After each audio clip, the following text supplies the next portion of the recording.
Chaque jour, l'Europe avance. Suivez le mouvement. Tout de suite, Parlamento.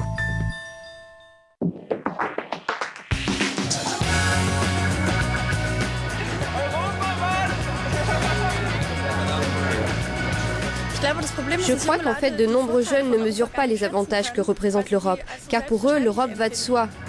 Jenny a 22 ans, elle est étudiante en sciences politiques à Berlin.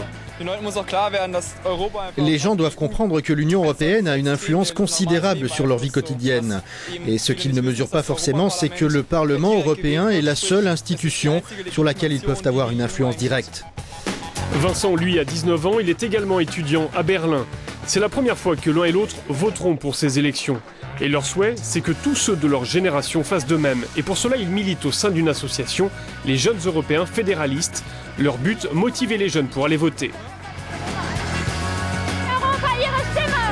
Notre originalité, c'est qu'on ne tient pas un discours partisan. On ne dit pas « votez pour les conservateurs » ou « votez pour les socialistes ». On dit simplement « utilisez votre droit de vote pour ce scrutin européen ». Et les gens apprécient l'initiative. Selon les sondages, moins d'un quart des primo-votants disent vouloir se rendre aux urnes début juin. Sur l'ensemble de la population, le taux avoisine les 35%. Le scrutin ne semble donc pas intéresser beaucoup. Cette élection, ça ne me dit rien. Je ne sais pas pour qui et pourquoi je dois voter. Il y a tellement de jeunes qui se plaignent. S'ils s'abstiennent, je ne pense pas que ça change grand-chose. Je crois que beaucoup de jeunes sont déçus par la politique parce qu'ils pensent que les choses ne bougent jamais. La difficulté, c'est aussi de faire son choix, surtout quand on vote pour la première fois. Aussi, les jeunes ont-ils parfois tendance à se positionner en tenant compte de l'opinion de leurs parents ? L'école peut être et devrait être aussi un lieu de sensibilisation. C'est ce que pense Régis Dandois, politologue belge. Pour lui, les partis politiques également ont un rôle à jouer à destination de la jeunesse. On voit très bien que le vote chez les jeunes est très instable et donc ils passent souvent d'un parti à l'autre parce qu'ils ne savent pas très bien, ils ne connaissent pas très bien les partis ni les candidats, etc. Et donc les partis ont peur d'investir trop d'argent, trop de temps, trop d'énergie dans les jeunes pour après voir ces jeunes partir vers d'autres partis. Donc c'est clair que les partis sont en partie responsables de ce désintérêt de la politique par les jeunes. Il est important de motiver aujourd'hui les électeurs de demain, donc ce sont les gens qui vont voter encore pendant 40 ans, 50 ans, donc il est nécessaire de les intéresser à la politique, à l'Europe. Le paradoxe, c'est que ce sont les jeunes qui généralement accordent le plus de confiance à l'Europe, mais ils ne semblent pas vouloir se mobiliser. Pour Régis Dandois, cela pourrait être problématique. Les jeunes participent moins que les plus âgés, les catégories de population plus âgées, donc ça c'est quelque chose de traditionnel, donc il n'y a pas de crainte à avoir par rapport à ça. Ce qui peut arriver, c'est qu'on perd une génération, c'est-à-dire que si on n'arrive pas à motiver un ensemble de jeunes aujourd'hui, on risque de les perdre, je veux dire, pour toujours, dans le cadre du vote pour les élections européennes. Dans certains pays comme la Belgique ou la Grèce, voter est obligatoire. Alors forcément, devant la caméra, tout le monde dit qu'il ira voter. Mais dans le même temps, les gens reconnaissent ne pas s'intéresser au scrutin. Je crois qu'en Belgique, on est complètement désintéressé de la politique et que ça se généralise même jusqu'aux élections européennes. J'ai le manque d'informations, donc je ne sais pas trop en quoi ça concerne. J'en pourrais pas parler. Je trouve que le relais n'est pas très bien assuré, parce qu'on n'en parle pas du tout au cours, alors que c'est un thème général qui devrait être abordé à mon avis à tous les cours. Donc nous on est pour, maintenant ça se décline en différents avis en fonction du degré d'information, je dirais, de chaque étudiant. Au revoir. Le manque d'information est un grief qui revient régulièrement. Alors à défaut de connaître, qu'est-ce que les jeunes attendent ou espèrent de l'Europe ? Pour y répondre, nous avons rencontré plusieurs responsables d'associations chargées de la promotion de l'Union européenne. Parmi eux, Dragan Stoyanovski, président d'un mouvement d'étudiants. Tous les 15 jours, nous emmenons des ressortissants de pays membres de l'Union dans différentes villes européennes et nous organisons des débats. Tout ce qui ressort de ces discussions, nous appelons cela le programme de la jeunesse pour 2009. Et nous le donnerons aux nouveaux élus au Parlement. Ce qu'on espère, c'est que dans les 5 prochaines années, ces projets avancés par les jeunes deviendront réalité. Quelques grands sujets concernant la jeunesse se dégagent, notamment les questions d'éducation.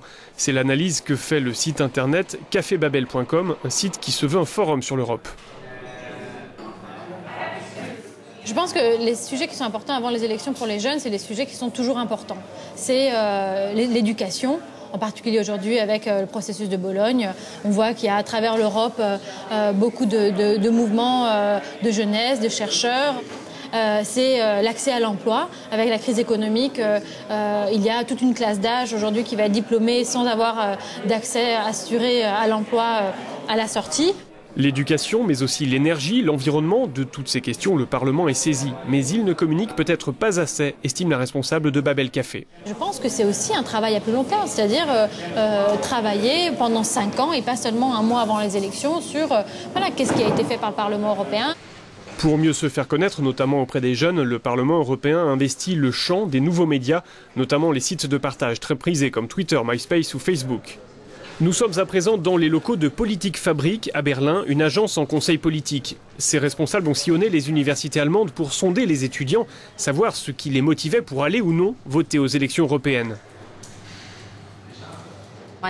Certains disent qu'ils voteront car ils pensent que l'Europe, c'est important, car le Parlement européen les représente et que c'est le seul lieu où leur voix compte.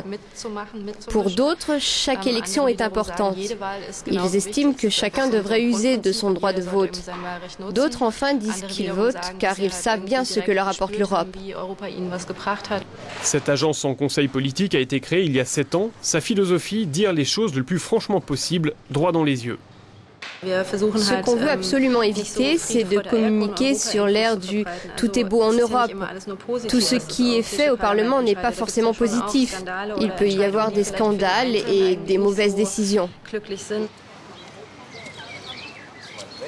Percy Vogel est un spécialiste des questions européennes. Il ne mâche pas ses mots pour dire que l'Europe souffre d'un déficit démocratique. Pour lui, l'Europe devrait oser davantage. Ce qui passionne dans les élections nationales, c'est de suivre les calculs qui amènent à la formation d'une coalition et à la création d'un gouvernement. Le vote peut amener à des changements dans les politiques.